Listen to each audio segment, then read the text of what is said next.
밥 먹여주고 재워주는 것만 해도 감사해야지. 늙으면 알아서 나가야 할 거 아니야. 내 등골 빼먹는 것도 모자라서 이제 용돈까지 축내! 아들이 며느리와 손자 앞에서 제 뺨을 후려쳤습니다. 찰싹 소리가 거실에 울려 퍼졌습니다. 며느리는 폰을 들고 킥킥거렸고 5살 손자가 손뼉을 쳤습니다. 할머니 맞았다! 할머니 맞았다! 저는 뺨을 감싸고 조용히 물었습니다. 알아서 나가라고? 당연하지. 늙은이가 눈치가 있어야지. 언제까지 자식한테 빌부터 살 거야? 그 말을 남기고 아들 며느리는 제주도 여행을 떠났습니다. 손자도 데리고요. 30년입니다. 남편 사업 망하고 혼자서 아들 대학 보내고 결혼자금 2억에 이 아파트까지 전부 제가 마련했습니다. 30년 전 제가 세운 회사, 지금은 김 비서가 맡고 있습니다. 그런데 돌아온 건 손자 앞에서 맞은 뺨이었습니다. 저는 조용히 전화기를 들었습니다. 김비서 나야. 15년 만에 부탁 하나 하자. 응, 그 집 처리하고 그리고 그것도 준비해줘. 아들은 몰랐습니다. 엄마가 왜 30년간 낡은 옷만 입고 살았는지, 그 돈들이 전부 어디로 갔는지, 제주도에서 신나게 놀다 돌아온 아들, 현관 비밀번호가 바뀌어 있었습니다. 이상하네. 분명 맞게 눌렀는데 뭐 빨리 안 열려? 오빠 왜 안 열려? 열어주세요! 문 좀 열어주세요! 큰일은 어떡해? 그런데 진짜 지옥은 그 다음이었습니다. 얹혀 산다고 뺨 맞은 엄마의 소름 돋는 정체, 지금 공개합니다. 오늘은 70살 어머니가 손자 앞에서 아들에게 뺨을 맞았는데 알고 보니 연매출 500억 회사 회장이었다는 소름 돋는 사연을 가져왔습니다. 여러분, 뺨 맞은 엄마의 진짜 정체가 뭐였는지 영상 끝까지 함께 해주세요. 설 연휴 첫날 새벽 5시, 저는 부엌에서 칼질을 하고 있었습니다. 무 썰고, 파 다듬고, 불고기 양념장 만들고, 명절 아침상에 올릴 음식들을 준비하느라 손이 쉴 틈이 없었어요. 손가락 마디가 욱신거렸지만 대수롭지 않게 여겼습니다. 어차피 늘 하던 일이니까요. 거실에서는 아들 민수가 TV를 보고 있었습니다. 민수는 소파에 드러누워 리모컨을 이리저리 돌리고 있었어요. 저를 거들떠보지도 않더군요. 며느리 수지는 아직 방에서 나오지 않았습니다. 어젯밤 늦게까지 휴대폰을 하더니 10시가 다 되도록 늦잠을 자고 있었어요. 저는 혼자서 상을 차렸습니다. 불고기, 잡채, 나물 3가지, 전, 갈비찜까지. 새벽부터 4시간을 꼬박 서서 일했어요. 다리가 후들거렸지만 명절이니까 참았습니다. 아침 10시가 되어서야 온 가족이 밥상 앞에 둘러앉았습니다. 민수가 숟가락을 들며 말했어요. 엄마, 불고기가 좀 짜네. 수진이 젓가락으로 나물을 콕콕 찌르며 덧붙였습니다. 어머니, 나물이 질어요. 이거 언제 무친 거예요? 저는 아무 말도 하지 않았습니다. 그냥 묵묵히 밥을 떴어요. 70평생 이런 말에 익숙해져 있었으니까요. 밥을 다 먹을 무렵 저는 민수에게 조심스럽게 말을 꺼냈습니다. 민수야, 엄마 부탁 하나만 해도 되겠니? 민수가 휴대폰을 보며 건성으로 대답했어요. 뭔데요? 저는 손을 꼭 쥐며 말했습니다. 옛날에 김치 장사할 때 같이 일하던 김복순이 언니가 있었어. 그 언니가 며칠 전에 돌아가셨대. 내일이 장례식인데 부조금 10만 원만 줄 수 있겠니? 그 말을 하기 전에 저는 잠깐 제 방 옷장을 떠올렸습니다. 옷장 깊숙이 비닐에 쌓인 고급 정장이 있고 그 안쪽 서랍에는 30년 된 수첩이 있었어요. 그 수첩만 열면 이런 부탁을 안 해도 됐습니다. 하지만 저는 30년을 그렇게 살아왔어요. 조금만 더 참자. 아들이 내 돈 때문에 효도하는 건 싫다. 그게 제 신념이었거든요. 민수가 휴대폰에서 눈을 떼지 않고 말했습니다. 10만 원이요? 갑자기 수진이 코웃음을 쳤어요. 어머니, 분수를 아셔야지, 분수를.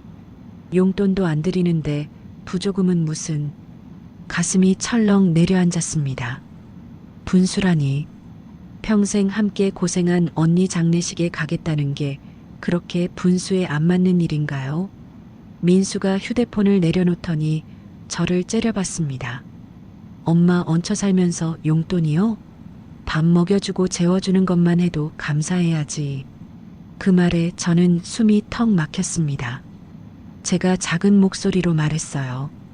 그래도 30년 넘게 알고 지낸 언니야. 마지막 가는 길인데. 민수가 버럭 소리를 질렀습니다. 아니 엄마가 뭐가 있어야 부조를 하죠. 돈이 있어요. 뭐가 있어요? 없으면 없는 대로 조용히 사세요. 저는 참다 못해 말했습니다. 내가 언제부터 그렇게 없는 사람이 됐니? 네 대학 보낼 때, 결혼자금 줄 때, 이 아파트 전세금 보탤 때 그 돈이 다 어디서 났는데? 순간 민수의 눈이 뒤집어졌습니다.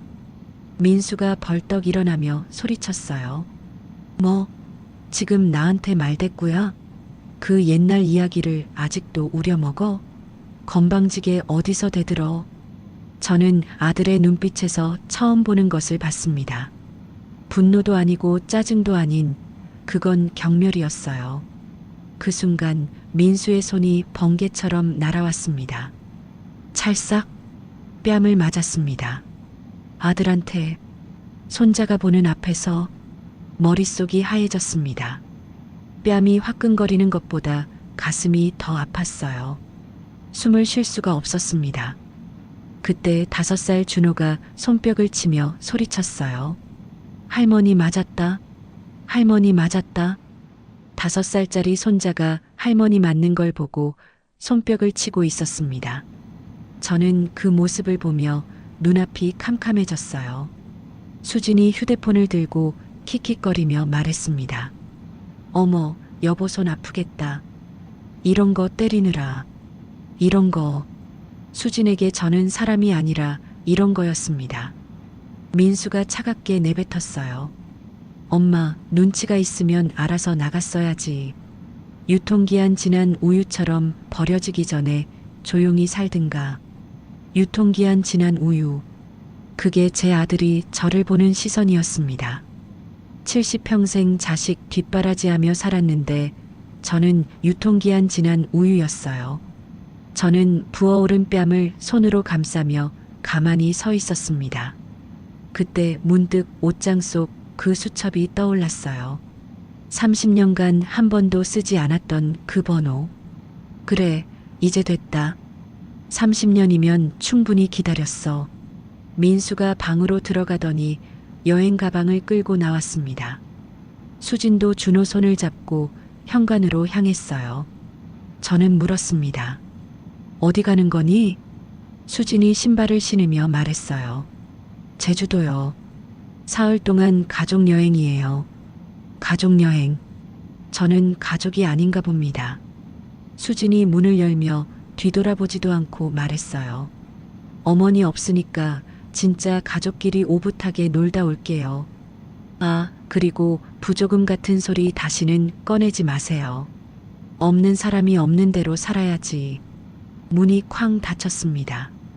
저는 텅 빈 거실에 홀로 앉아 있었습니다. 아침에 정성껏 차린 밥상은 반도 안 먹고 어질러져 있었어요. 제가 새벽부터 4시간 동안 만든 음식들이 쓰레기처럼 나뒹굴고 있었습니다. 뺨이 욱신거렸습니다. 하지만 진짜 아픈 건 뺨이 아니었어요. 저는 천천히 일어나 제 방으로 갔습니다. 옷장을 열었어요. 낡은 옷들 사이로 비닐에 쌓인 고급 정장이 보였습니다. 그 정장을 쓰다듬으며 저는 혼잣말을 했어요. 30년을 참았다. 아들이 돈 때문에 효도하는 꼴은 보기 싫어서. 근데 돌아온 게 이거야? 정장 아래 서랍을 열었습니다.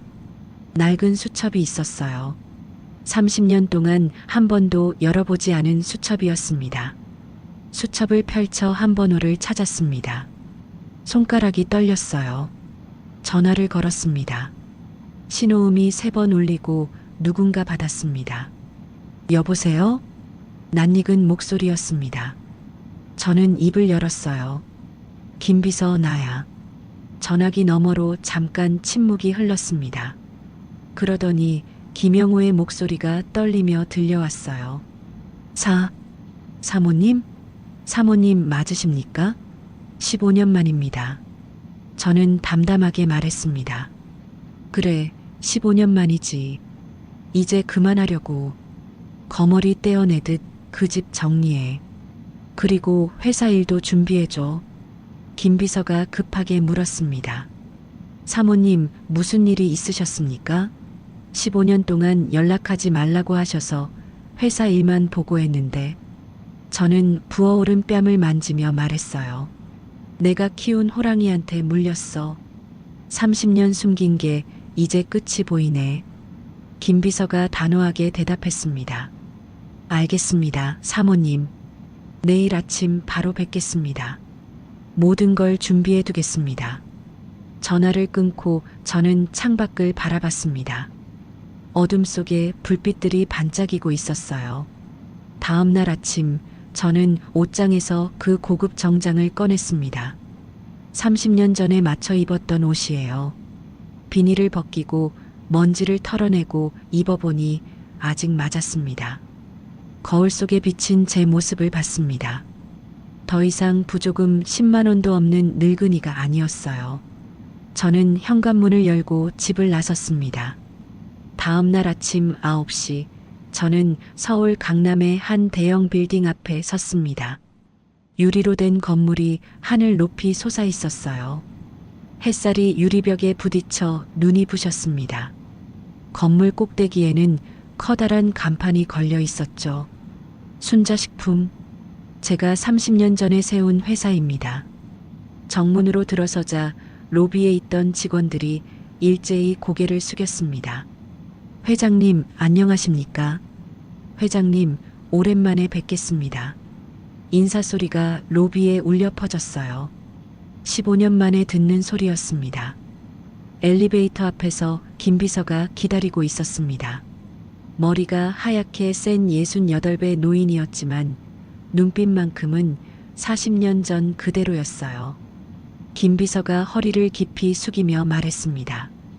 사모님 오시느라 고생하셨습니다. 저는 고개를 끄덕였어요. 김 비서 오랜만이야. 얼굴이 많이 늙었네. 김 비서가 씁쓸하게 웃었습니다. 사모님도 고생이 많으셨습니다. 어제 전화 받고 밤새 잠을 못 잤습니다. 우리는 엘리베이터를 타고 25층으로 올라갔습니다. 회장실 문이 열렸어요. 넓은 방 한가운데 커다란 책상이 있었고 통유리 너머로 서울 시내가 한눈에 내려다 보였습니다. 저는 회장 의자에 앉았습니다. 15년 만에 앉아보는 자리였어요. 김 비서가 서류 뭉치를 책상 위에 올려놓으며 말했습니다. 사모님, 지난 30년간의 회사 현황입니다. 저는 서류를 한 장씩 넘겼어요. 연매출 500억 원, 전국 대리점 300개, 직원 800명. 제가 새벽 김치 장사로 시작한 회사가 이렇게 컸습니다. 김 비서가 설명을 이어갔어요. 사모님께서 15년 전에 경영 일선에서 물러나신 후에도 회사는 꾸준히 성장했습니다. 작년에는 동남아 수출도 시작했고요. 저는 고개를 끄덕였습니다. 수고했어, 김 비서. 내가 없는 동안 회사 잘 지켜줬네. 김 비서가 고개를 숙였어요. 아닙니다. 사모님이 세워주신 기반이 튼튼했기 때문입니다. 저는 서류를 내려놓으며 물었습니다. 민수 회사는 어때? 김 비서의 표정이 굳어졌어요. 잠시 망설이더니 다른 서류 뭉치를 꺼냈습니다. 민수 상사 현황입니다. 사모님께서 보시기엔 좀 불편하실 수도 있습니다. 저는 서류를 받아들었어요. 민수 상사, 연매출 50억 원, 직원 20명, 겉으로 보기엔 그럭저럭 굴러가는 중소기업이었습니다. 하지만 다음 장을 넘기자 눈이 휘둥그레졌어요. 순자식품 납품 현황 월 3억 원. 김 비서가 조심스럽게 말했습니다.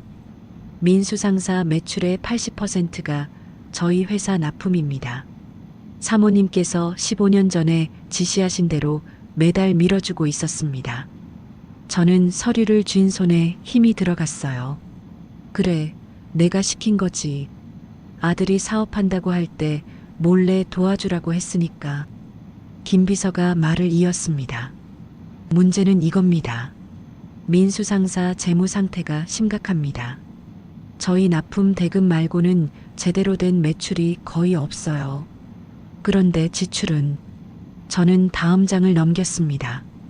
법인카드 사용 내역, 명품 가방 350만 원, 해외여행 경비 800만 원, 골프장 이용료 200만 원, 죄다 며느리 수진 이름으로 긁힌 것들이었어요. 김 비서가 한숨을 쉬며 말했습니다. 회사 자금을 개인 용도로 빼돌리고 있습니다. 이 속도면 1년 안에 부도가 납니다. 저는 서류를 덮었습니다. 가슴이 답답해졌어요. 내가 몰래 밀어준 돈으로 며느리가 명품 사고 해외여행 다녔다니. 김 비서가 또 다른 서류를 내밀었습니다. 그리고 이건 어제 확인한 건데 민수 상사가 최근 사채업자에게 10억을 빌렸습니다. 저는 눈을 크게 떴어요. 10억? 사채를? 김 비서가 고개를 끄덕였습니다. 네. 순자식품의 투자 유치 제안을 하려고 했던 것 같습니다. 사업 확장한다는 명목으로요. 저는 허탈하게 웃음이 나왔어요. 그래, 내 회사에 얹혀 산다고 뺨 때린 그 손으로 내 회사에 손 벌리러 온다? 김 비서가 조용히 말했습니다. 아드님은 사모님이 이 회사 주인인 걸 전혀 모릅니다. 30년 동안 철저히 숨기셨으니까요.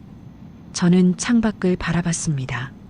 서울 시내의 빌딩들이 빽빽하게 늘어서 있었어요. 30년 전 저는 결심했습니다. 아들에게 돈 때문에 효도받고 싶지 않다고, 스스로 성공했다는 자부심을 갖게 해주고 싶다고. 그래서 회사가 커질수록 더 가난한 척했어요.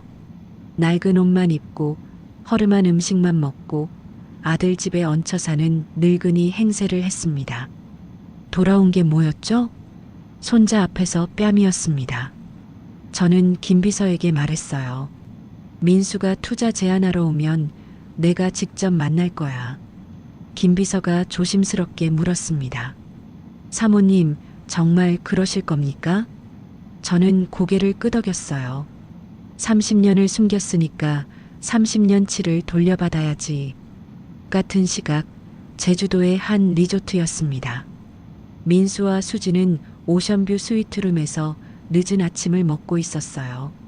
룸서비스로 시킨 스테이크와 와인이 테이블 위에 놓여 있었죠. 수진이 와인잔을 기울이며 말했습니다. 여보, 역시 시어머니 없으니까 편하다. 공기부터가 달라. 민수가 고개를 끄덕였어요. 그러게. 집에 있으면 맨날 눈치 보여서 숨이 막혔는데. 수진이 손톱을 다듬으며 말했습니다.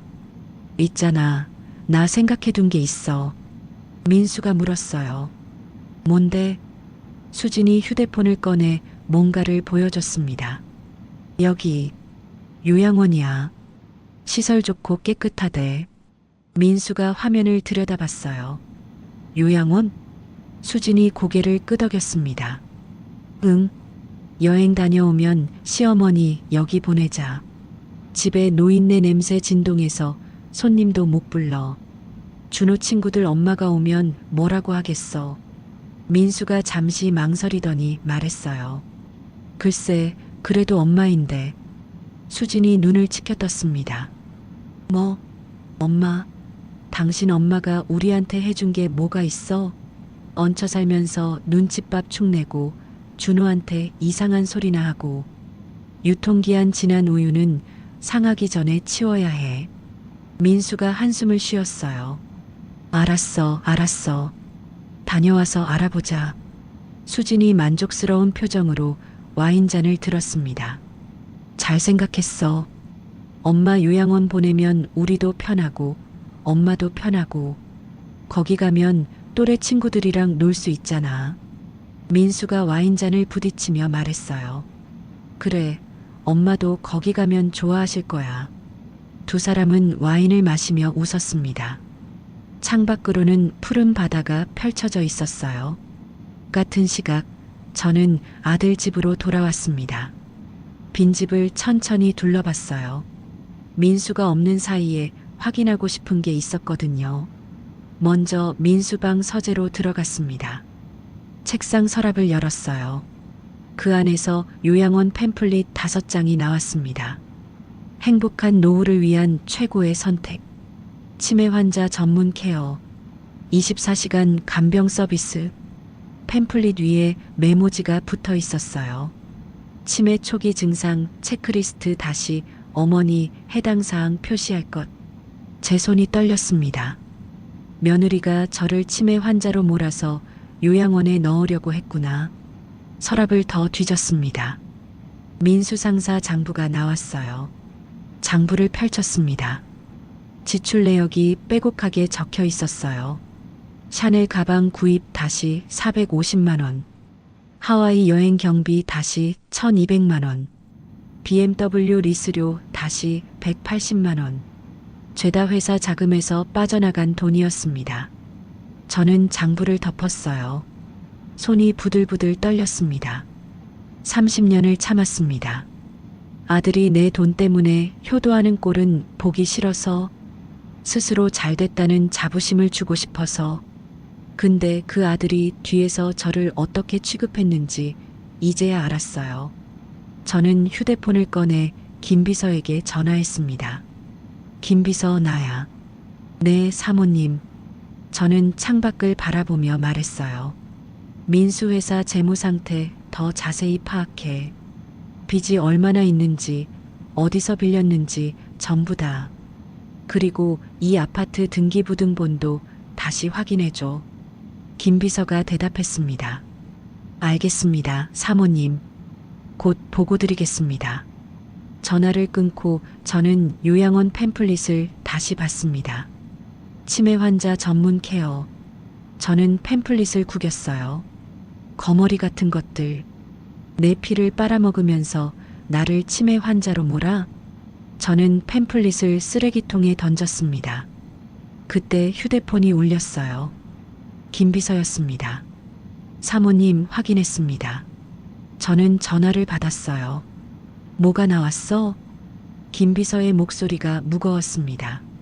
민수 상사가 사채업자에게 10억을 빌린 건 확인됐고요.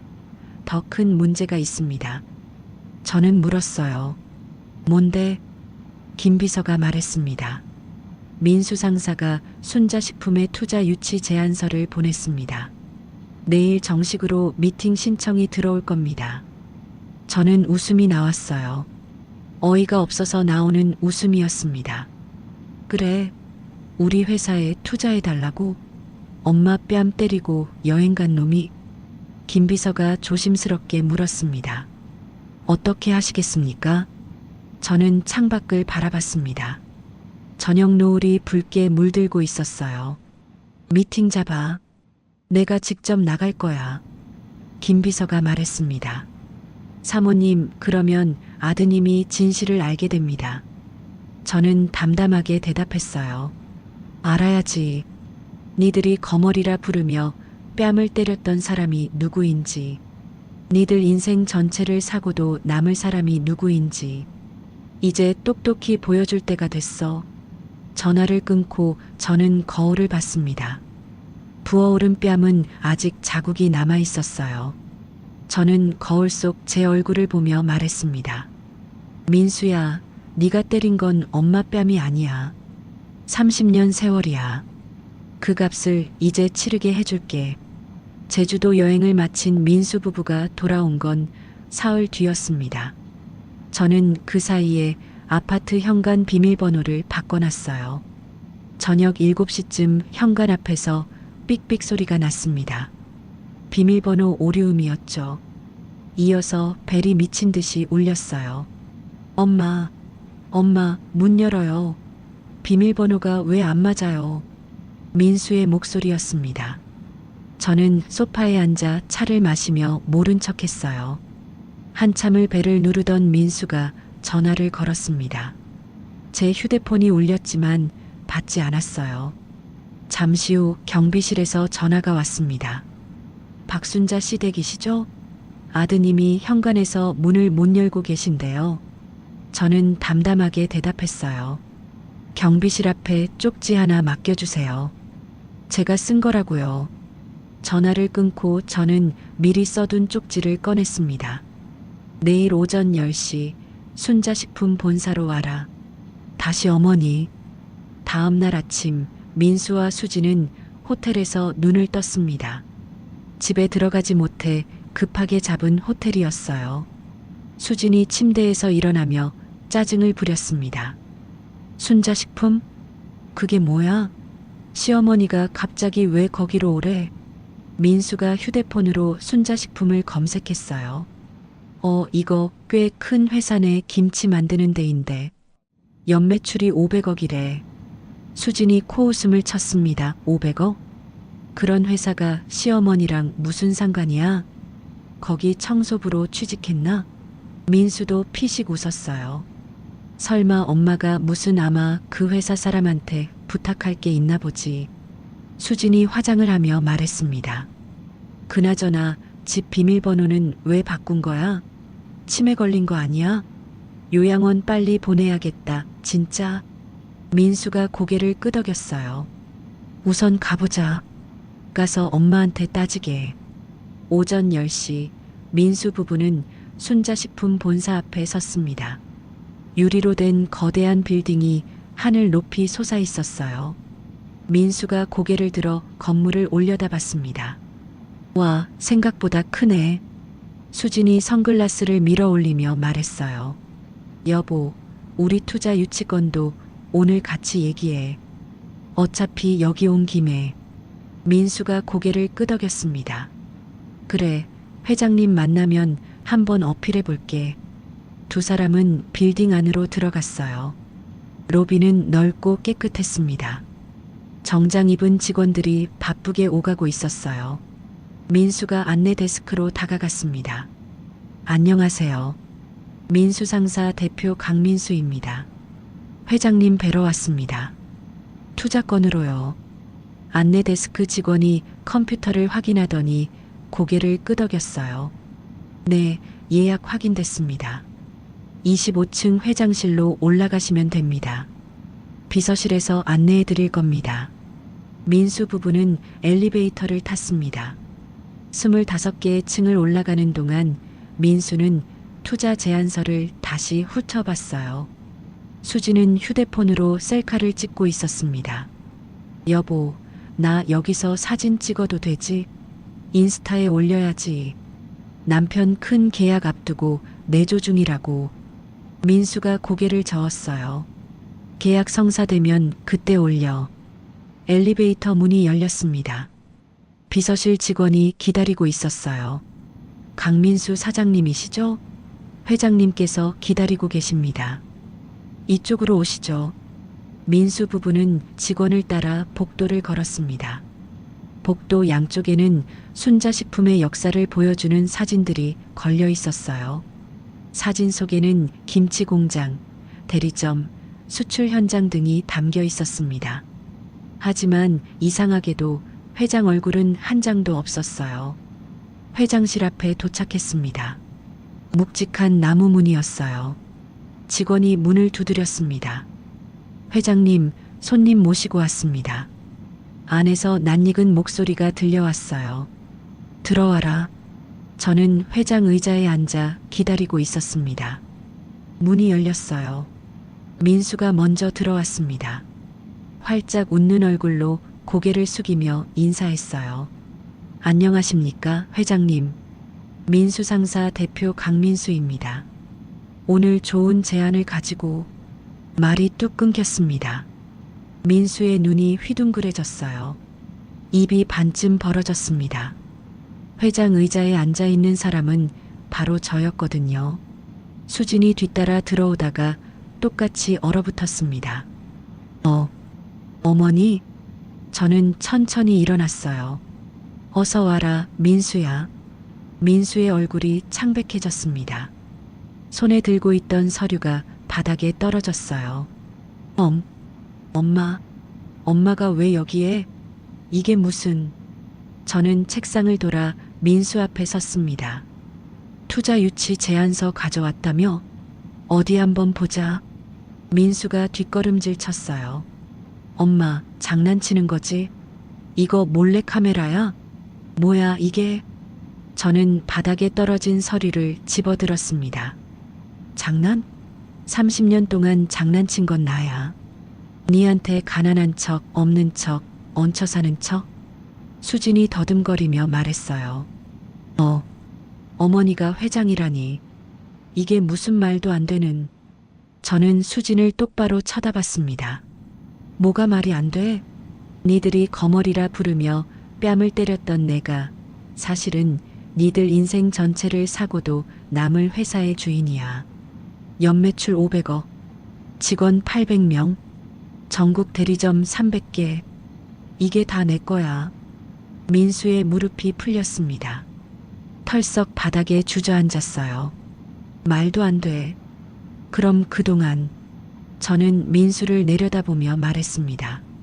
내 회사 민수 상사, 매출 80%가 어디서 나오는지 알아? 우리 회사 납품이야. 내가 15년 동안 몰래 밀어준 거야. 민수의 얼굴이 흑빛으로 변했어요.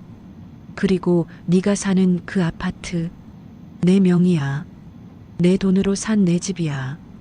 민수가 고개를 세차게 저었습니다. 아니야. 그 아파트는 내 이름으로. 저는 서류 뭉치를 민수 앞에 던졌어요. 등기부등본 봐. 소유자 박순자. 30년 전에 내가 사서 네 이름으로 세입자 등록해 준 거야. 민수가 떨리는 손으로 서류를 집어들었습니다. 등기부등본을 확인하더니 손에서 힘이 빠졌어요. 이게 진짜... 저는 차갑게 말했습니다. 늘 곁에 있으니까 당연한 줄 알았지? 숨 쉬는 것처럼 당연한 줄 알았지? 이제 숨이 막혀봐야 공기가 얼마나 소중한지 알게 될 거다. 수진이 갑자기 태도를 바꿨습니다. 무릎을 꿇더니 제 손을 잡으려고 했어요. 어머니, 그동안 제가 잘못했어요. 제가 눈이 멀었어요. 앞으로 잘할게요, 어머니. 저는 수진의 손을 확 뿌리쳤습니다. 염치가 있으면 그런 소리가 나와? 입이 10개라도 할 말이 없을 짓을 해놓고 이런 거 때리느라 손 아프겠다? 그게 며느리 입에서 나올 소리야? 수진의 얼굴이 새빨개졌어요. 저는 수진을 내려다보며 말했습니다. 요양원 팸플릿 5장, 치매 초기 증상 체크리스트 다 봤어. 나를 치매 환자로 몰아서 요양원에 쳐넣으려고 했지? 낯짝도 두꺼워. 그 짓을 해놓고 이제 와서 잘하겠다고? 수진이 바닥에 이마를 박으며 빌었어요. 죄송해요, 어머니. 제가 잘못했어요. 한 번만 봐주세요. 저는 그 모습을 냉정하게 내려다봤습니다. 너희들이 내 피를 빨아먹으면서 나를 거머리라 불렀어. 근데 정작 진짜 거머리는 누구였어? 내 돈으로 명품 사고, 내 돈으로 해외여행 가고, 내 돈으로 살면서 나를 유통기한 지난 우유 취급한 게 누구야? 민수가 기어가듯 제 앞으로 왔습니다. 엄마, 제발. 제가 잘못했어요. 한 번만 용서해 주세요. 저는 아들의 얼굴을 내려다봤어요. 사흘 전 이 손으로 제 뺨을 때렸던 아들이었습니다. 민수야. 저는 천천히 말했어요. 투자? 거절이다. 내일부터 납품도 끊는다. 그리고 내 집에서 나가. 일주일 안에 짐 싸서 나가. 민수가 울먹이며 매달렸습니다. 엄마, 그러면 회사가 망해요. 납품 끊으면 한 달도 못 버텨요. 저는 차갑게 대답했어요. 그래서 그게 내 알바야? 니들이 그렇게 바라던 진짜 가족끼리 어디 끝까지 행복해봐. 나 없이 얼마나 잘 사나. 김 비서가 문을 열고 들어왔습니다. 손에 서류 봉투를 들고 있었어요. 김비서가 민수 앞에 서류를 내밀었습니다. 퇴거 통보서입니다. 일주일 내로 해당 아파트에서 퇴거하지 않으면 법적 조치를 취하겠습니다. 민수가 서류를 받아들었습니다. 손이 부들부들 떨렸어요. 저는 창문 쪽으로 걸어갔습니다. 서울 시내가 한눈에 내려다 보였어요. 30년 전에 새벽 4시에 일어나서 김치를 담갔어. 손이 트고 피가 나도 참았어. 왜냐면 내 아들 대학 보내야 했으니까. 저는 뒤를 돌아봤습니다. 근데 그 아들이 손자 앞에서 내 뺨을 때리더라. 얹혀 살면서 용돈이요? 그러면서 민수가 고개를 들지 못했어요. 저는 문을 가리키며 말했습니다. 나가. 2번 다시 내 앞에 나타나지 마. 민수와 수진이 비틀거리며 일어났습니다. 수진이 마지막으로 한 번 더 매달렸어요. 어머니, 제발 한 번만 더 기회를 주세요. 저는 차갑게 돌아섰습니다. 기회? 내가 30년 동안 기회를 줬어. 근데 돌아온 게 뭐야? 뺨이야. 이제 끝이야. 문이 쾅 닫혔습니다. 저는 회장 의자에 앉아 눈을 감았어요. 눈물이 흘렀습니다. 복수가 시원해야 하는데 가슴은 왜 이렇게 아픈지 몰랐습니다. 일주일 뒤 민수 부부는 아파트에서 쫓겨났습니다. 퇴거 기한 마지막 날 저는 집에 가지 않았어요. 김비서가 대신 가서 지켜봤죠. 김비서가 전화로 상황을 전해줬습니다. 사모님, 지금 이삿짐 센터 왔습니다. 짐 빼는 중이에요. 저는 물었어요. 민수는 뭐래? 김비서가 잠시 말을 멈췄다가 대답했습니다. 아무 말도 못하고 있습니다. 며느리가 대신 난리를 치고 있고요. 전화기 너머로 수진의 목소리가 들렸어요. 이게 다 그 늙은이 때문이야. 시어머니가 우릴 이 꼴로 만들었어. 저는 전화를 끊었습니다. 더 들을 필요가 없었어요. 민수 부부가 이사간 곳은 외곽의 허름한 원룸이었습니다. 보증금 500만 원에 월세 40만 원짜리 방이었어요. 창문 밖으로는 공사장이 보였고 벽지는 군데군데 뜯겨 있었죠. 수진이 원룸 바닥에 주저앉아 울부짖었습니다. 내가 왜 이런 데서 살아야 해? 난 강남 아파트에서 살던 사람이라고. 민수가 힘없이 대답했어요. 어쩔 수 없잖아. 지금 우리 형편에 여기밖에. 수진이 벌떡 일어나 민수에게 소리쳤습니다. 당신이 뭘 잘못했는데 이래야 해? 당신 엄마가 정신이 나간 거지. 멀쩡한 아들을 길바닥에 내쫓는 엄마가 어디 있어?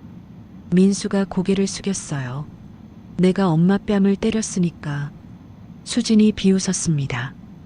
뺨 한 대 맞았다고 이러는 거야? 보통 엄마면 다음날 아무 일 없던 것처럼 밥 차려주지. 저 늙은이가 비정상인 거야. 민수는 아무 말도 하지 못했습니다. 며칠 후 민수 상사의 벼락이 떨어졌습니다. 순자식품 납품이 끊기자 도미노처럼 문제가 터졌어요. 납품 대금이 매출의 80%였으니 회사가 버틸 재간이 없었죠. 민수가 회사에 출근하니 직원들이 사무실 앞에 모여 있었습니다. 사장님, 월급 언제 주실 거예요? 벌써 2달째예요. 내 아이 학원비도 못 내고 있다고요. 사장님, 우리 다 굶어 죽으라는 거예요? 민수가 손을 내저었어요. 조금만 기다려. 곧 정리될 거야. 하지만 정리될 기미는 보이지 않았습니다. 거래처에서 전화가 빗발쳤어요.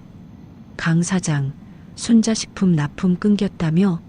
그러면 우리도 계약 재검토해야겠는데. 민수 상사 재무 상태가 심상치 않다던데 미리 말씀 좀 해주시지. 미안한데 우리도 더는 못 기다려. 계약 해지할게.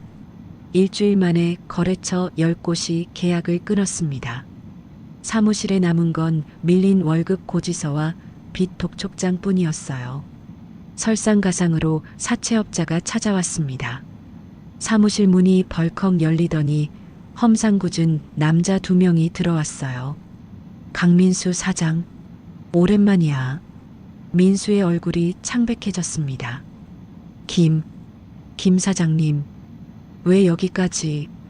사채업자 김 사장이 책상 위에 서류를 탁 내려놓았어요. 10억 언제 갚을 거야? 이자만 벌써 3억이야. 합해서 13억. 민수가 더듬거리며 말했습니다. 한 달만 더 시간을 주시면. 김 사장이 피식 웃었어요. 한 달? 지난달에도 그랬잖아. 그 전달에도 그랬고.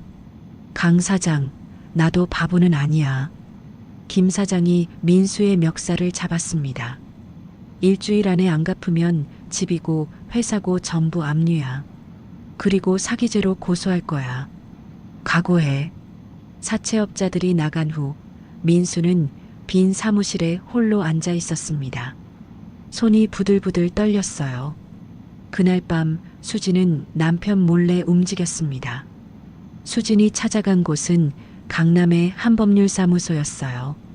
대학 동창인 변호사 정재훈을 만나기 위해서였죠.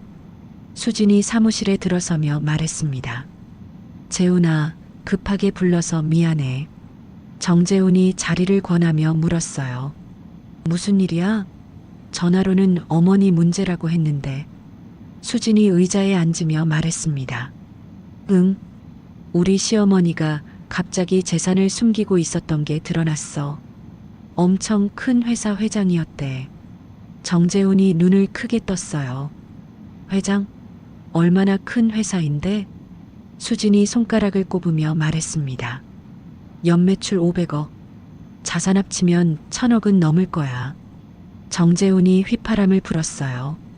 대박인데? 근데 뭐가 문제야? 수진이 눈을 반짝이며 말했습니다. 시어머니가 치매야. 판단력이 흐려져서 우리를 집에서 쫓아냈어. 후견인 신청해서 재산 관리하게 해줘. 500억이면 우리 인생 역전이잖아. 정재훈이 고개를 갸웃거렸어요. 치매? 확실해? 수진이 고개를 끄덕였습니다.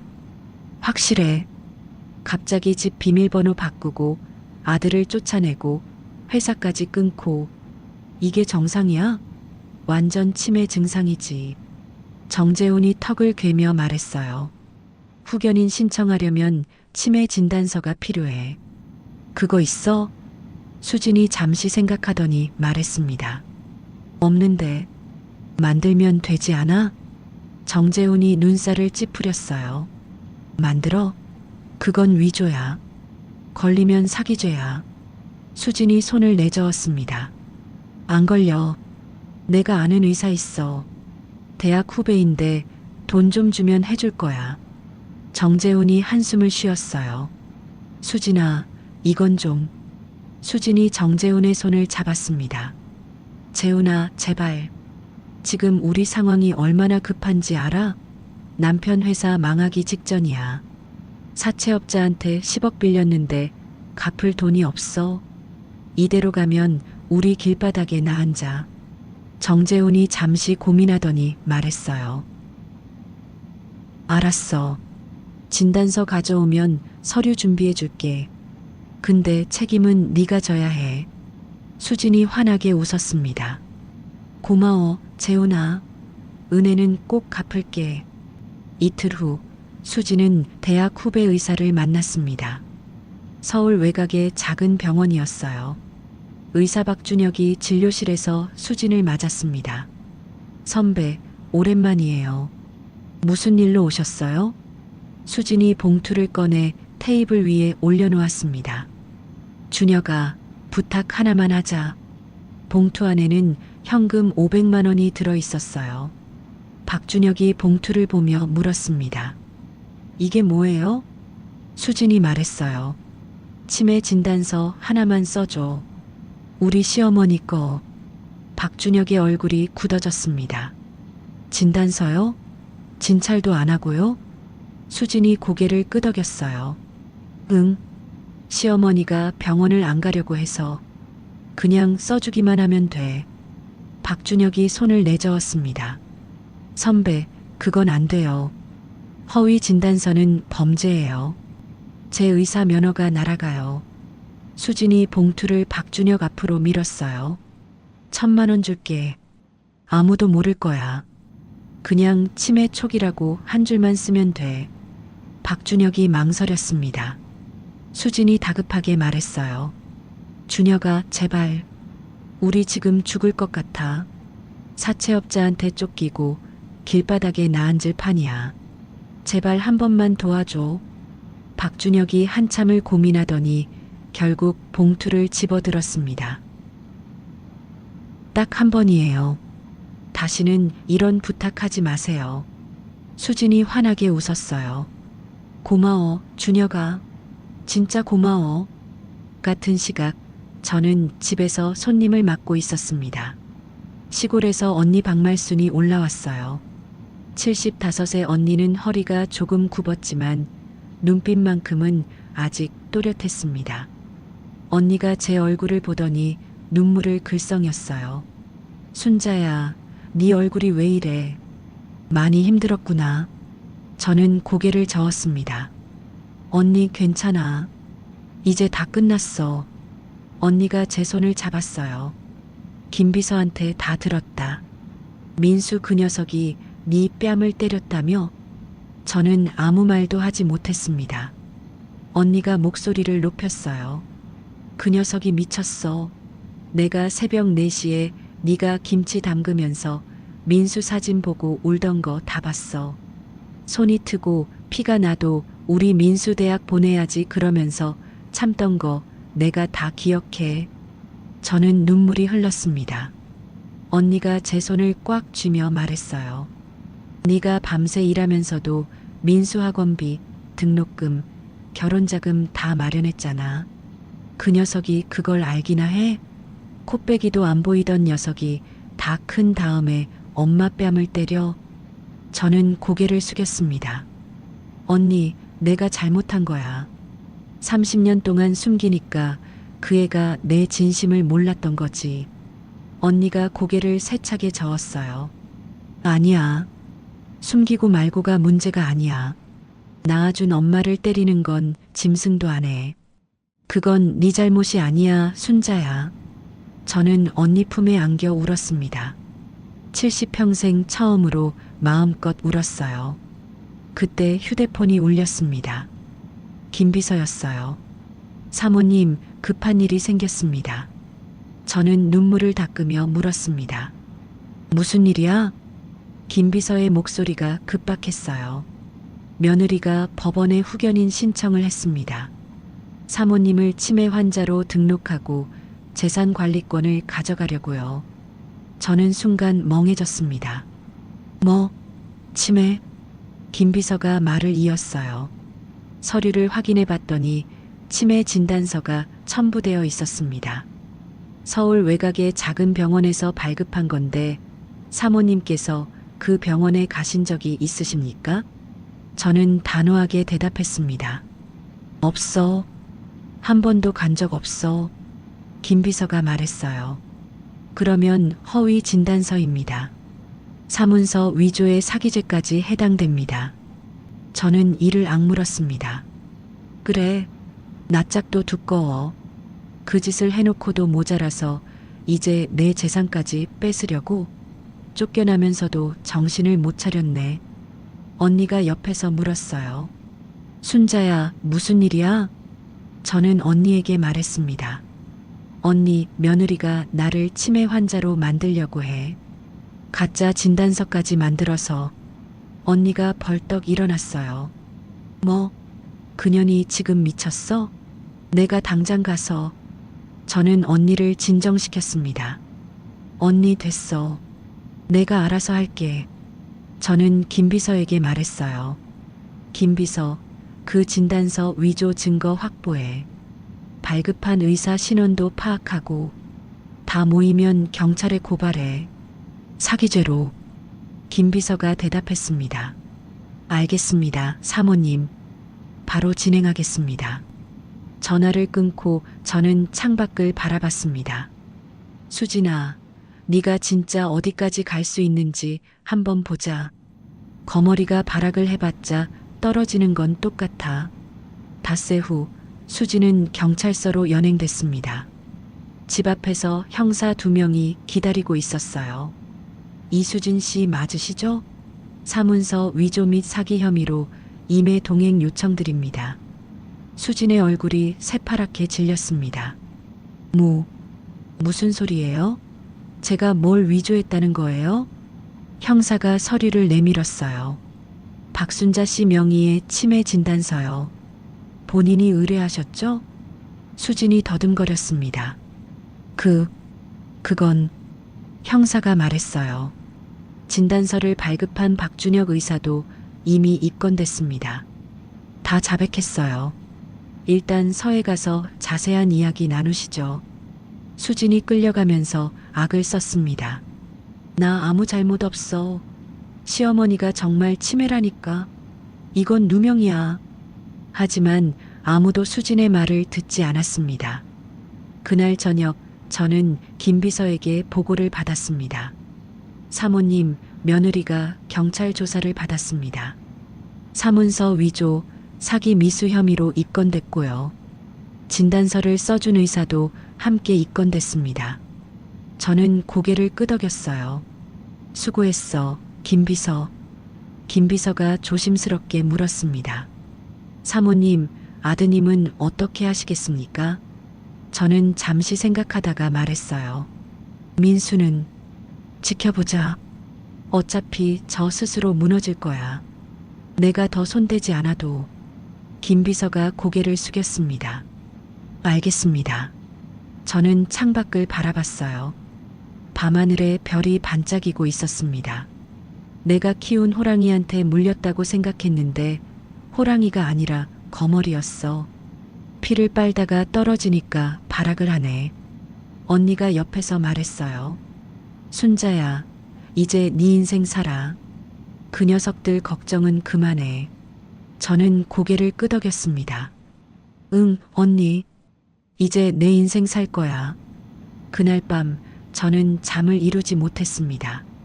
침대에 누워 천장을 바라보다가 결국 일어났어요. 옷장 깊숙이 넣어뒀던 낡은 상자를 꺼냈습니다. 상자 안에는 오래된 앨범이 있었어요. 앨범을 펼쳤습니다. 첫 장에 빛바랜 사진 한 장이 붙어 있었죠. 사진 속에는 젊은 제가 있었습니다. 손에 김치통을 들고 환하게 웃고 있는 30살의 저였어요. 그 사진을 보는 순간 30년 전 기억이 밀려왔습니다. 30년 전 새벽 4시였습니다. 저는 허름한 공장에서 혼자 김치를 담그고 있었어요. 공장이라고 해봤자 낡은 창고를 빌린 거였죠. 천장에서는 물이 새고 바닥은 시멘트가 갈라져 있었습니다. 손이 얼얼했어요. 겨울이라 물이 차가웠거든요. 고무장갑을 끼면 김치 양념이 제대로 안 배어서 맨손으로 버무렸습니다. 손가락 마디마다 갈라진 틈으로 피가 배어 나왔어요. 하지만 저는 멈추지 않았습니다. 벽에 붙인 사진을 바라봤어요. 민수의 초등학교 입학 사진이었습니다. 교복을 입고 환하게 웃고 있는 7살 민수. 민수야, 엄마가 꼭 성공해서 너 좋은 대학 보내줄게. 조금만 기다려. 저는 혼잣말을 하며 다시 김치를 버무렸습니다. 그의 남편이 사업에 실패했어요. 빚만 3억을 남기고 어느 날 갑자기 집을 나갔죠. 빚쟁이들이 매일 찾아왔고 저는 어린 민수를 데리고 이창고로 도망쳤습니다. 가진 거라곤 김치 담그는 솜씨뿐이었어요. 새벽마다 김치를 담가서 시장에 내다 팔았습니다. 하루에 김치 100포기를 담갔어요. 손이 트고 허리가 끊어질 것 같아도 쉴 수가 없었습니다. 민수 학원비를 내야 했으니까요. 시장 좌판에서 김치를 팔던 날이 떠올랐습니다. 김치 사세요. 맛있는 김치요. 저는 목이 터져라 소리를 질렀어요. 지나가는 사람들은 거들떠보지도 않았습니다. 한겨울이었어요. 손이 꽁꽁 얼었지만 장갑을 낄 수 없었습니다. 손님이 오면 바로 김치를 담아줘야 했거든요. 해가 질 무렵 겨우 김치 10포기를 팔았어요. 10,000원짜리 지폐 10장. 그게 하루벌이였습니다. 집에 돌아오니 민수가 혼자 라면을 끓여 먹고 있었어요. 민수야, 밥 안 먹고 라면 먹었어? 민수가 고개를 들며 웃었습니다. 엄마, 나 라면 좋아해. 맛있어. 10살짜리 아들이 엄마 걱정할까봐 거짓말을 하는 거였어요. 저는 돌아서서 눈물을 훔쳤습니다. 그날 밤 잠든 민수 옆에서 일기를 썼어요. 오늘도 김치 100포기 담갔다. 손이 터져서 피가 났지만 민수 학원비 냈으니 됐다. 내 아들은 나처럼 고생 안 시킬 거다. 몇 년이 지났습니다. 제 김치가 입소문을 타기 시작했어요. 시장 단골 손님이 늘었고 식당에서 주문이 들어왔습니다. 아줌마 김치 맛있다더니 진짜네. 우리 식당에 납품해줘요. 하나가 둘이 되고 둘이 열이 됐어요. 어느 날 대형마트에서 연락이 왔습니다. 박순자 씨 김치 샘플 받아봤는데요. 정식 납품 계약하고 싶습니다. 가슴이 벅찼어요. 드디어 빛이 보이는 것 같았습니다. 그때부터 회사가 커지기 시작했어요. 직원을 뽑고 공장을 늘리고 전국으로 납품처를 확대했습니다. 하지만 저는 민수에게 말하지 않았어요. 엄마 장사 좀 돼. 걱정 마. 그게 전부였습니다. 왜 숨겼냐고요? 저는 민수가 돈 때문에 효도하는 걸 보고 싶지 않았어요. 스스로 노력해서 성공했다는 자부심을 갖게 해주고 싶었습니다. 그래서 회사가 커질수록 더 가난한 척했어요. 낡은 옷만 입고 허름한 음식만 먹고 아들 앞에서는 항상 쪼들리는 신용을 했죠. 민수가 대학에 합격한 날이 떠올랐습니다. 엄마, 나 붙었어. 서울대 붙었어. 민수가 합격 통지서를 들고 뛰어들어왔어요. 20살 청년의 얼굴이 환하게 빛나고 있었습니다. 저는 품에서 봉투를 꺼냈어요. 등록금 400만 원이 든 봉투였습니다. 민수야, 이거 엄마가 김치 팔아서 모은 거야. 등록금 내. 민수가 봉투를 받아들더니 눈물을 글썽였어요. 엄마 고마워. 나중에 크게 성공해서 엄마 꼭 호강시켜줄게. 민수가 저를 꼭 안았습니다. 그 순간이 가장 행복했어요. 내 아들이 내 품에서 울면서 고맙다고 할 때, 그게 엄마로서 받을 수 있는 최고의 선물이었습니다. 민수가 결혼한다고 했을 때 저는 2억을 줬어요. 민수야, 이거 엄마가 평생 모은 거야. 결혼자금으로 써. 민수가 봉투를 받으며 물었습니다. 엄마, 이렇게 큰 돈을 어디서? 저는 웃으며 말했어요. 김치 장사 오래 했잖아. 푼푼히 모은 거야. 사실 그때 회사 연매출은 이미 200억을 넘기고 있었습니다. 아파트를 사줄 때도 마찬가지였어요. 민수야, 이거 주면 엄마 가진 거 없어. 이게 마지막이야. 그 말을 할 때 제 통장에는 50억이 넘는 돈이 있었습니다. 하지만 저는 끝까지 숨겼어요. 아들이 돈 때문이 아니라 진심으로 효도하길 바랐으니까요. 앨범을 넘기던 손이 멈췄습니다. 민수가 5살 때 찍은 사진이었어요. 제 손을 잡고 웃고 있는 민수. 그때는 엄마 손을 꼭 잡고 어디든 따라다녔죠. 엄마, 나 엄마 좋아. 커서 엄마 지켜줄 거야. 5살 민수가 했던 말이 귀에 맴돌았습니다. 저는 사진을 쓰다듬으며 혼잣말을 했어요. 그때는 엄마 손잡고 다녔는데 내가 차려줬던 건 밥이 아니라 내 영혼이었다는 걸 넌 몰랐구나. 눈물이 뺨을 타고 흘러내렸습니다. 30년을 참았어요. 내 아들이 돈 때문에 효도하는 꼴은 보기 싫어서 스스로 성공했다는 자부심을 갖게 해주려고. 그런데 돌아온 게 뭐였죠? 얹혀 살면서 용돈이요? 손자 앞에서 맞은 뺨이었습니다. 그때 현관벨이 울렸습니다. 늦은 시간에 누가 왔나 싶어 인터폰을 확인했어요. 화면에 작은 그림자가 보였습니다. 문을 열었더니 5살 준호가 서 있었어요. 준호야, 너 이 밤에 여기 어떻게 왔어? 준호가 고개를 숙이며 말했습니다. 할머니, 보고 싶었어요. 제 가슴이 철렁 내려앉았어요. 아이가 이 밤에 혼자 여기까지 왔다니. 엄마 아빠는 같이 안 왔어? 준호가 고개를 저었습니다. 엄마 아빠 맨날 싸워요. 무서워서 나왔어요. 저는 준호를 안아들고 집 안으로 들어왔어요. 준호의 작은 몸이 떨리고 있었습니다.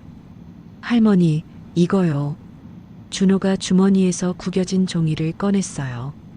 제가 썼어요. 아직 글씨 잘 못 써서 삐뚤삐뚤해요. 종이를 펼쳤습니다. 서툰 글씨가 적혀 있었어요. 할머니, 저 엄마가 할머니 나쁘다 했는데, 근데 할머니 좋은 것 같아요. 할머니 보고 싶었어요. 준호가 눈물이 왈칵 쏟아졌습니다. 할머니, 왜 울어요? 제가 잘못했어요? 저는 고개를 세차게 저었어요. 아니야, 준호야. 할머니가 너무 기뻐서 그래. 준호를 꼭 안았습니다. 이 작은 아이만큼은 지켜줘야겠다는 생각이 들었어요. 준호야, 할머니랑 같이 살래? 준호가 눈을 반짝이며 물었습니다. 정말요? 할머니랑 맨날 같이 있어도 돼요? 저는 고개를 끄덕였어요. 그래. 할머니가 준호 지켜줄게. 다음 날 아침 저는 김비서에게 전화했습니다. 김비서, 손자 양육권 관련해서 법률 검토 좀 해줘. 김비서가 물었어요. 사모님, 양육권을 가져오시려는 겁니까? 저는 단호하게 대답했습니다. 응. 준호는 내가 데려다 키울 거야. 저 애까지 거머리로 만들 수 없어. 김비서가 말했어요. 알겠습니다. 바로 진행하겠습니다. 전화를 끊고 저는 자고 있는 준호를 바라봤습니다. 아이의 평화로운 얼굴을 보며 생각했어요. 30년 전 민수도 저렇게 순수했습니다. 엄마 손잡고 웃던 5살 민수. 그 아이가 어쩌다 엄마 뺨을 때리는 사람이 됐을까요? 저는 준호의 이마를 쓰다듬으며 다짐했습니다. 준호야, 할머니가 잘못 키운 건 아빠 하나로 좋게. 너만큼은 제대로 된 사람으로 키울게. 준호가 제 집에 온 지 일주일이 지났습니다. 그 사이 세상이 뒤집어졌어요. 수진이 사기죄로 기소됐고 민수 상사는 거래처가 전부 끊기면서 휘청거렸습니다. 그리고 드디어 터질 게 터졌어요. 어느 날 저녁 민수 부부의 원룸에서 고함 소리가 터져 나왔습니다. 수진이 옷가지를 캐리어에 쑤셔 넣으며 소리쳤어요. 이 지경 만든 게 다 당신이야. 당신이 엄마한테 잘 보였으면 우리가 이 꼴이야. 민수가 수진의 팔을 잡았습니다. 수진아, 잠깐만. 진정하고 얘기 좀 하자.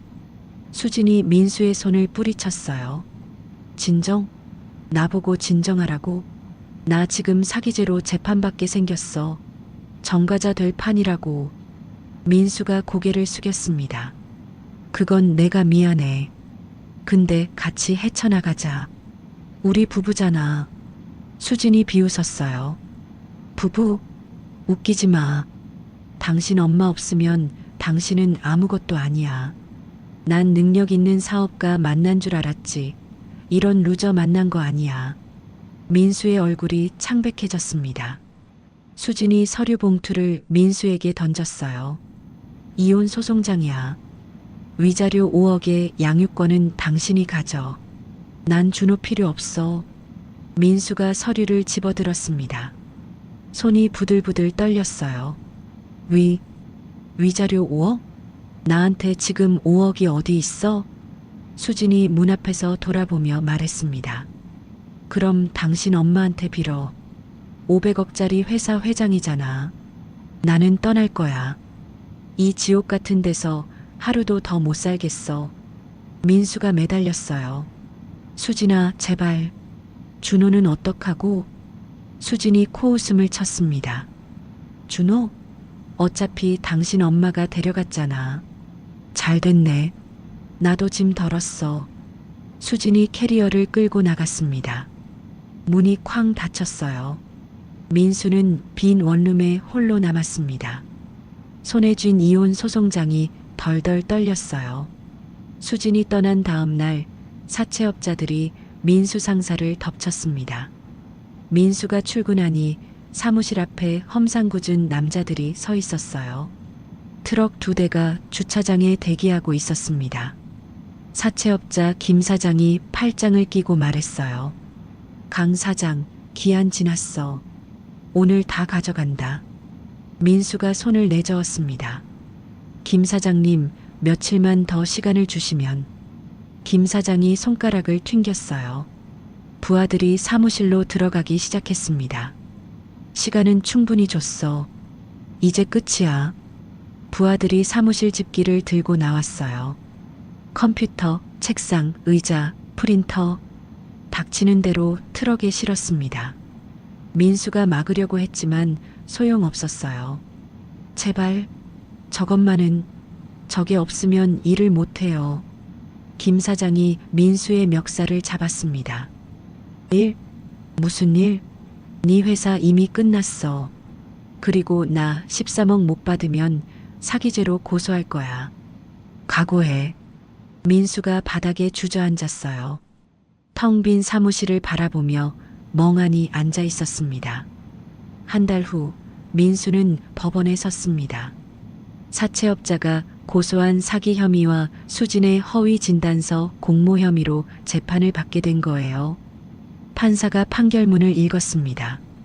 피고인 강민수는 사기 방조 혐의로 징역 1년에 집행유예 2년을 선고합니다. 민수는 고개를 떨궜어요. 전과자가 됐습니다. 45년 인생에 전과 기록이 생긴 거예요. 법원을 나서는 민수의 발걸음은 천근만근이었습니다. 그 후 민수의 삶은 끝없이 추락했습니다. 회사는 부도가 났고 빚은 눈덩이처럼 불어났어요. 신용불량자가 됐습니다. 취직을 하려 해도 전과 기록 때문에 어디서도 받아주지 않았어요. 결국 민수가 찾은 일은 배달 대행이었습니다.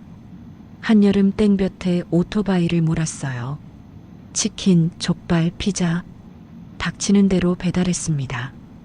헬멧 속으로 땀이 줄줄 흘렀어요.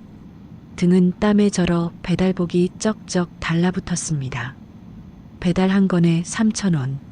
하루에 20건을 뛰어야 겨우 6만 원이었어요. 식당 앞에서 음식을 기다리며 민수는 생각했습니다. 내가 어쩌다 이 지경이 됐지. 불과 2달 전만 해도 연매출 50억짜리 회사 대표였어요. 강남 아파트에 살고 외제차를 몰고 골프를 치던 사람이었습니다. 지금은 배달복을 입고 오토바이를 모는 신세가 됐어요. 어느 날 오후 배달 주문이 들어왔습니다. 민수가 휴대폰 앱을 확인했어요. 배달 주소를 보는 순간 손이 멈췄습니다. 순자식품 본사, 강남구 테헤란로 XXX. 심장이 쿵쾅거렸어요. 하필이면 엄마 회사였습니다. 거부하고 싶었지만 그럴 여유가 없었어요. 이번 달 월세가 밀려 있었거든요. 민수는 이를 악물고 오토바이 시동을 걸었습니다. 순자식품 본사 앞에 도착했습니다. 민수는 헬멧을 깊이 눌렀었어요. 얼굴을 들키고 싶지 않았습니다. 배달 음식을 들고 로비로 들어갔어요. 배달 왔습니다. 안내 데스크 직원이 말했습니다. 아, 직원 식당 주문이요? 잠깐만요. 담당자 부를게요. 민수는 로비 한쪽에 서서 기다렸어요. 고개를 숙이고 바닥만 바라봤습니다. 그때 엘리베이터 문이 열렸습니다. 딩! 익숙한 목소리가 들려왔어요. 김비서, 오후 일정 다시 확인해줘. 네, 사모님. 3시에 거래처 미팅 있습니다. 민수의 심장이 멎는 것 같았어요. 고개를 들었습니다. 엘리베이터에서 내리는 사람은 엄마였어요. 고급 정장을 입고 당당하게 걸어 나오는 순자식품 회장. 제 엄마. 순자가 로비를 가로질러 걸어오다가 멈췄습니다. 배달복을 입은 남자를 봤어요. 두 사람의 눈이 마주쳤습니다. 저는 배달복을 입은 민수를 알아봤습니다. 헬멧을 눌러쓰고 고개를 숙이고 있었지만 어미가 자식을 못 알아볼 리가 없죠. 가슴이 철렁 내려앉았어요. 내 아들이 500억짜리 회사 로비에 배달부로 서 있었습니다. 민수가 더듬거렸어요. 저는 민수를 똑바로 쳐다봤습니다. 그리고 차갑게 말했어요. 거기 배달부. 로비 말고 지하 직원 식당으로 가. 민수의 얼굴이 일그러졌습니다. 저는 그대로 지나쳤어요. 뒤도 돌아보지 않았습니다. 민수가 그 자리에 얼어붙어 있었어요. 지나가던 직원들이 수군거렸습니다. 저 배달부 왜 저래? 회장님 보고 얼었나? 그러게. 이상한 사람이네. 민수가 고개를 푹 숙였어요. 어깨가 잔뜩 움츠러들었습니다. 배달 음식을 들고 지하로 내려가는 민수의 뒷모습이 보였어요. 저는 엘리베이터를 타고 회장실로 올라갔습니다. 김 비서가 조심스럽게 물었어요. 사모님, 괜찮으십니까? 저는 창밖을 바라보며 말했습니다. 저게 내가 30년 키운 아들이야. 새벽 4시에 김치 담그면서 우리 민수 대학 보내야지 했던 그 아들. 김 비서가 아무 말도 하지 못했어요. 저는 말을 이었습니다. 500억짜리 회사 로비에 배달부로 섰어. 정작 자기가 내 피 빨아먹던 진짜 거머리였다는 걸 이제야 알겠지. 저는 눈가를 훔쳤어요. 내가 차려줬던 건 밥이 아니라 내 영혼이었어. 근데 그 아들이 내 뺨을 때렸어. 손자 앞에서. 김 비서가 조용히 말했습니다. 사모님, 너무 마음 쓰지 마십시오. 저는 고개를 저었어요. 마음이 안 쓰이면 그게 엄마겠어? 아프지. 죽을 만큼 아프지. 근데 이건 내가 키운 호랑이한테 물린 거야. 내가 감당해야지. 저는 회장 의자에 앉았습니다. 창밖으로 서울 시내가 내려다 보였어요. 저 애가 바닥까지 떨어져야 뭔가 깨달을 거야. 지금 내가 손 내밀면 또 똑같아져. 거머리는 스스로 떨어져야 해. 김 비서가 고개를 숙였어요. 알겠습니다, 사모님. 저는 눈을 감았습니다. 가슴 한구석이 찢어지는 것 같았어요. 복수가 시원해야 하는데 왜 이렇게 아픈지 몰랐습니다. 배달을 마치고 나온 민수는 순자식품 건물 앞 벤치에 주저앉았습니다. 하늘을 올려다봤어요. 구름 한 점 없는 파란 하늘이었습니다. 내가 어쩌다 이 지경이 됐지. 2달 전만 해도 저 건물에 투자 유치하러 왔었어요. 당당하게 정장 입고 회장실 문을 열었죠. 그때는 내가 이 회사 주인이 될 줄 알았습니다. 지금은 배달복 차림으로 직원 식당에 치킨을 배달하는 신세가 됐어요. 민수는 고개를 떨궜습니다. 그때 누군가 다가오는 기척이 느껴졌어요. 민수, 고개를 들었습니다. 김 비서가 서 있었어요. 민수가 벌떡 일어났습니다. 김 비서님. 김 비서가 벤치 옆에 섰어요. 한참 동안 민수를 내려다보다가 입을 열었습니다. 민수, 너 진짜 몰랐어? 민수가 고개를 숙였어요. 뭐려? 김 비서가 한숨을 쉬었습니다. 내 회사 납품 15년 동안 누가 밀어줬는지, 네가 살던 아파트 누가 사줬는지, 네 대학 등록금, 결혼 자금 전부 어디서 나왔는지. 민수가 입술을 깨물었어요. 김 비서가 말을 이었습니다. 늘 곁에 있으니까 당연한 줄 알았지? 숨 쉬는 것처럼 당연한 줄 알았지? 민수가 고개를 더 숙였어요. 저 정말 몰랐습니다. 엄마가 왜 그걸 숨기셨는지. 김 비서의 목소리가 날카로워졌습니다. 내 엄마는 네가 스스로 성공했다는 자부심을 갖길 바랐어. 돈 때문에 효도받기 싫다고 했어. 그래서 30년 동안 가난한 척 했어. 낡은 옷 입고 허름한 밥 먹으면서. 민수의 어깨가 떨리기 시작했어요. 김비서가 한 걸음 다가섰습니다. 내 엄마가 새벽 4시에 김치 담글 때 손이 얼마나 트고 갈라졌는지 알아? 피가 나도 멈추지 않았어. 우리 민수 대학 보내야지 그러면서. 그런 엄마한테 돌아온 게 뭐야? 민수가 대답하지 못했어요. 김비서가 목소리를 높였습니다. 손자 앞에서 뺨이야? 얹혀 살면서 용돈이요? 그게 아들 입에서 나올 소리야? 네가 사람이야? 진짜 사람 맞냐고? 민수의 무릎이 꺾였어요. 벤치 앞 바닥에 무릎을 꿇었습니다. 제가 나쁜 놈입니다. 민수가 땅바닥에 이마를 박았어요. 짐승만도 못한 놈입니다. 저는 사람도 아닙니다. 어깨가 들썩였습니다. 흐느끼는 소리가 새어나왔어요. 지나가던 사람들이 힐끔힐끔 쳐다봤습니다. 배달복 입은 남자가 빌딩 앞에서 무릎 꿇고 우는 모습이 이상했을 거예요. 김비서가 한참 동안 민수를 내려다봤습니다. 민수, 네 엄마가 아프다. 네 때문에 밤마다 운다. 그래도 네가 바닥까지 떨어져야 뭔가 깨달을 거라고 참고 있어. 민수가 고개를 들었어요. 엄마가 운다고요? 김비서가 고개를 끄덕였습니다. 그래. 복수가 시원해야 하는데 왜 이렇게 아프냐고. 그게 엄마야. 자식한테 뺨 맞고도 그 자식 걱정하는 게 엄마라고. 민수의 눈에서 눈물이 쏟아졌어요. 김비서가 돌아서며 말했습니다. 나는 더 해줄 말이 없다. 네 인생은 네가 알아서 해. 김비서가 건물 안으로 들어갔어요. 민수는 한참 동안 그 자리에 무릎 꿇고 앉아 있었습니다. 일주일 후 저는 집에서 저녁을 준비하고 있었습니다. 준호가 식탁에 앉아 그림을 그리고 있었어요. 할머니, 오늘 저녁 뭐예요? 저는 웃으며 대답했습니다. 준호가 좋아하는 돈가스야. 와, 돈가스? 준호가 환하게 웃었어요. 저는 그 웃음을 보며 마음이 따뜻해졌습니다. 그때 창밖으로 뭔가가 보였어요.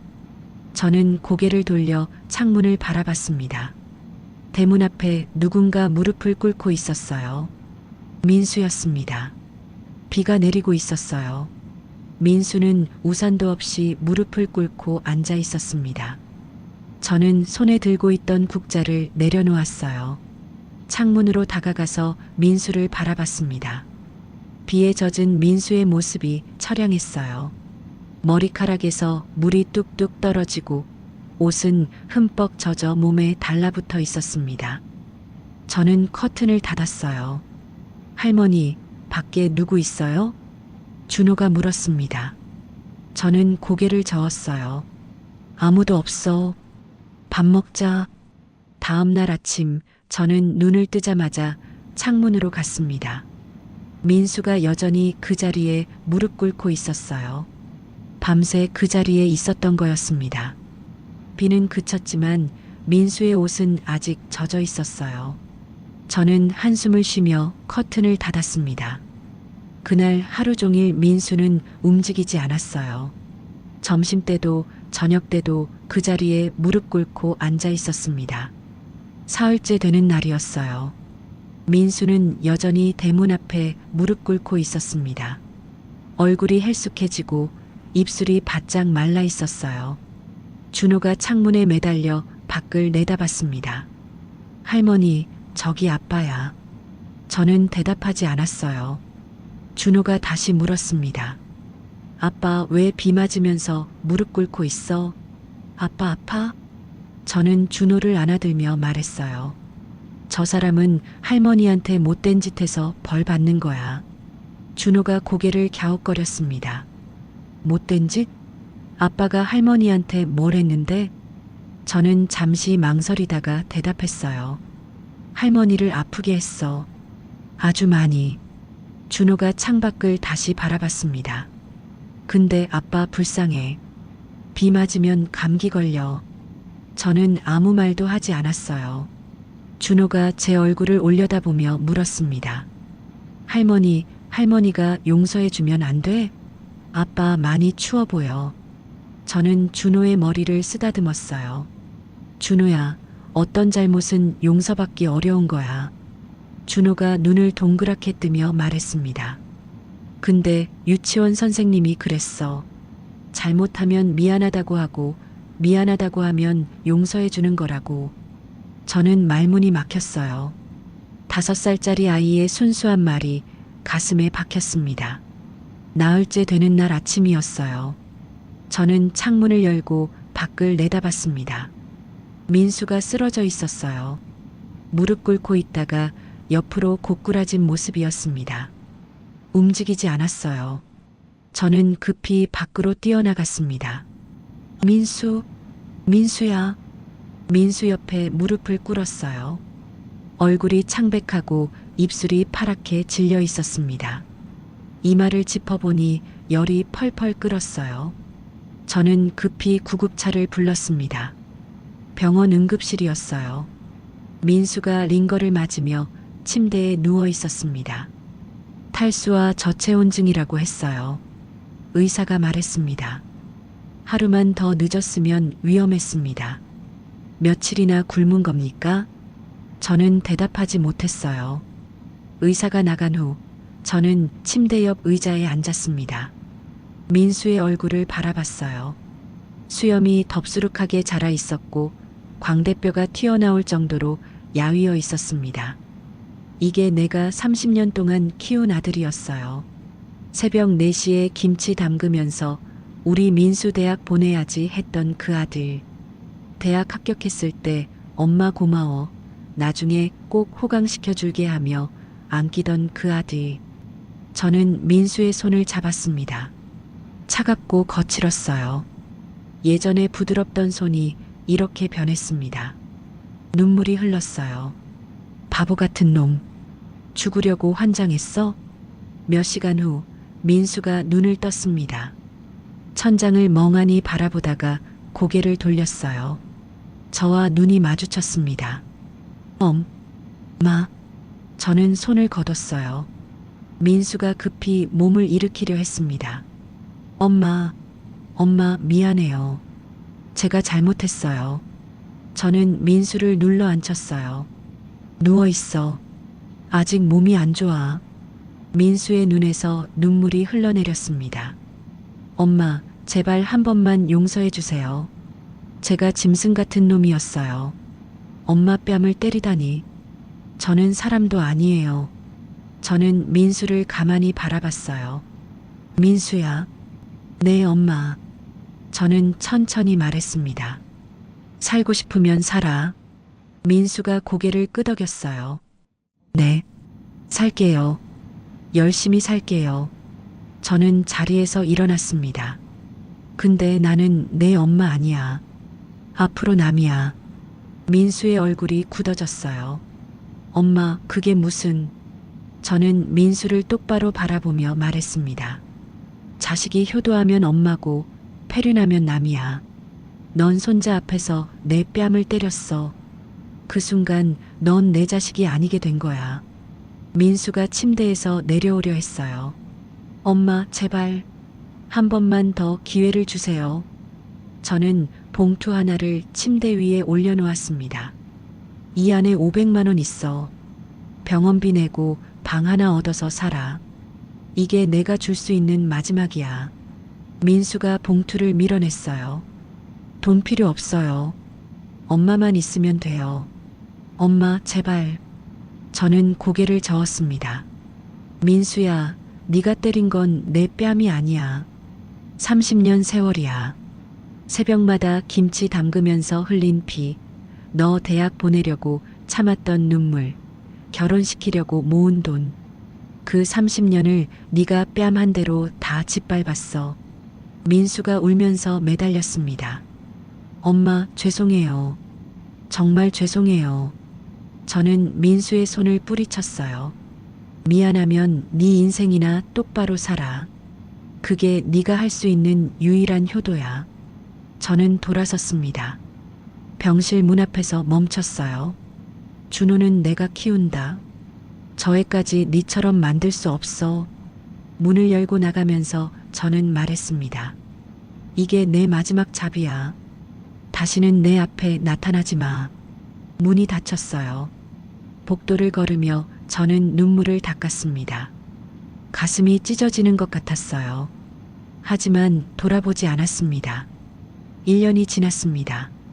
저는 강릉 바닷가 펜션에 와 있었어요. 창문을 열면 푸른 바다가 한눈에 들어왔습니다. 할머니, 바다다. 준호가 창문에 매달려 소리쳤어요. 6살이 된 준호는 부쩍 키가 컸습니다. 저는 준호 옆으로 다가갔어요. 그래, 바다야. 예쁘지? 준호가 고개를 끄덕였습니다. 할머니, 우리 바다 가자. 조개 주우러 가자. 저는 웃으며 대답했어요. 그래, 가자. 신발 신어. 해변을 걸었습니다. 파도가 밀려왔다 밀려갔어요. 준호가 맨발로 물가를 뛰어다녔습니다. 할머니, 여기 조개 있다. 준호가 조개를 들고 달려왔어요. 햇살에 반짝이는 작은 조개였습니다. 저는 무릎을 꿇고 준호 눈높이에 맞췄어요. 와, 예쁜 조개네. 준호가 찾았어? 준호가 환하게 웃었습니다. 응, 할머니 줄 거야. 저는 조개를 받아들며 말했어요. 고마워, 준호야. 할머니가 보물처럼 간직할게. 준호가 제 손을 꼭 잡았습니다. 할머니, 나 할머니 좋아해. 할머니랑 맨날 같이 살고 싶어. 가슴이 뭉클해졌어요. 저는 준호를 꼭 안아줬습니다. 할머니도 준호 사랑해. 우리 둘이 행복하게 살자. 할머니가 다 지켜줄게. 준호가 제 품에 파고들었어요. 작고 따뜻한 체온이 느껴졌습니다. 파도 소리가 귓가에 맴돌았어요. 바람이 머리카락을 흩날렸습니다. 저는 눈을 감았어요. 이게 행복이구나. 30년 동안 자식한테 바치느라 잊고 살았던 행복이었습니다. 펜션으로 돌아오니 김비서에게서 전화가 왔어요. 사모님, 이번 분기 실적 보고 드립니다. 저는 테라스 의자에 앉으며 물었습니다. 어떻게 됐어? 김비서의 목소리가 밝았어요. 연매출 700억을 넘었습니다. 동남아 수출이 예상보다 훨씬 잘 됐습니다. 저는 웃음이 났어요. 그래, 수고했어, 김비서. 김비서가 말을 이었습니다. 그리고 손자 준호 교육비 적립금도 따로 만들어뒀습니다. 대학 갈 때까지 걱정 없으실 겁니다. 저는 고개를 끄덕였어요. 고마워, 김비서. 이제야 내 인생 사는 것 같아. 김비서가 조용히 말했습니다. 사모님, 행복해 보이셔서 저도 기쁩니다.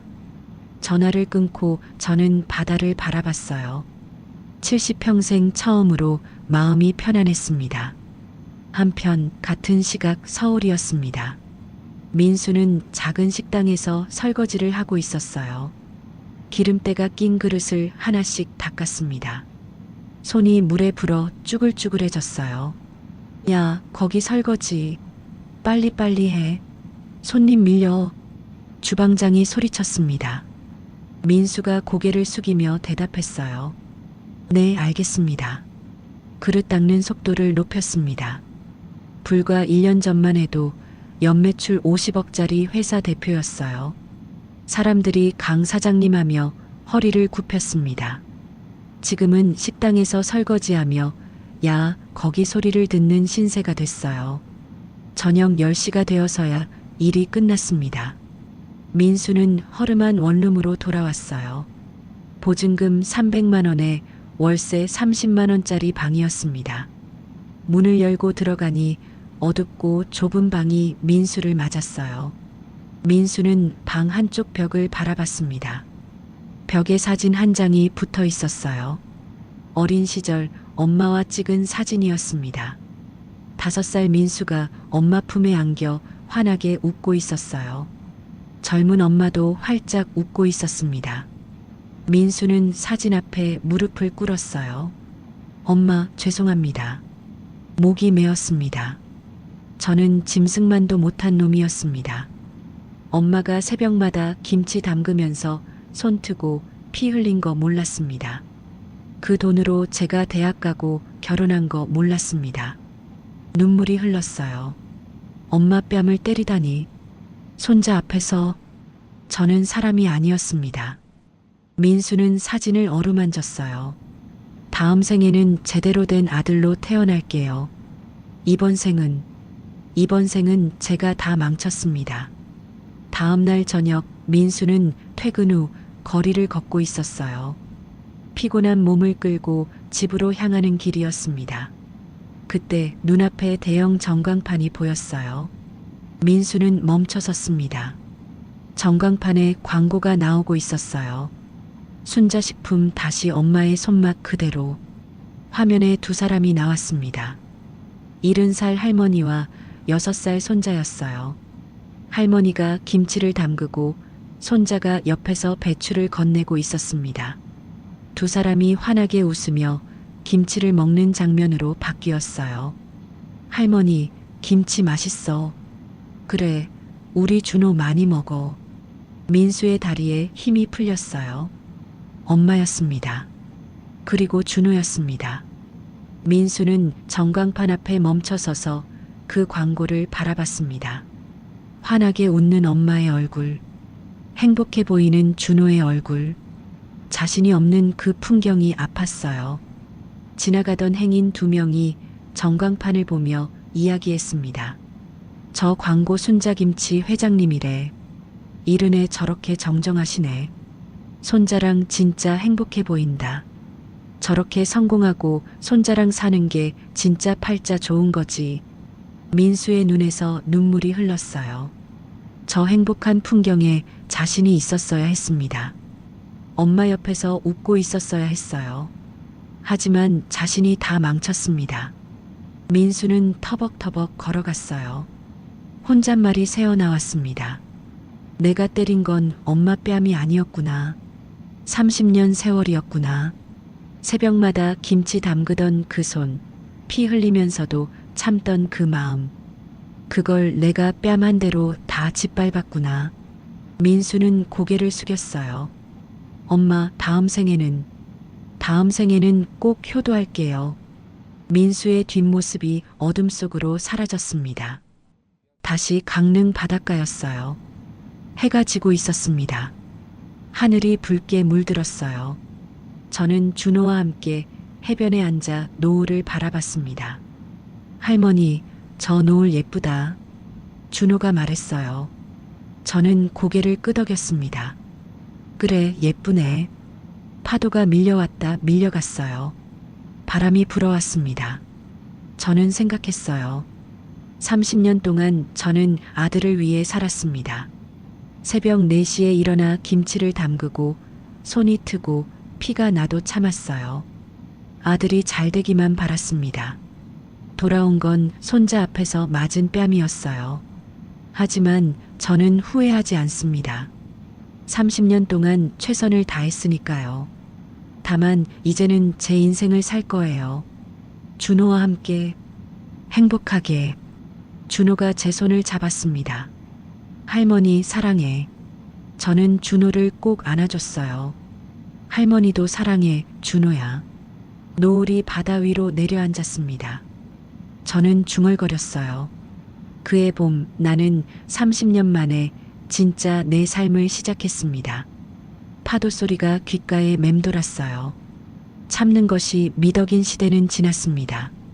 나 자신을 먼저 귀하게 여길 때 세상도 비로소 나를 귀하게 대해준다는 것을 잊지 마세요.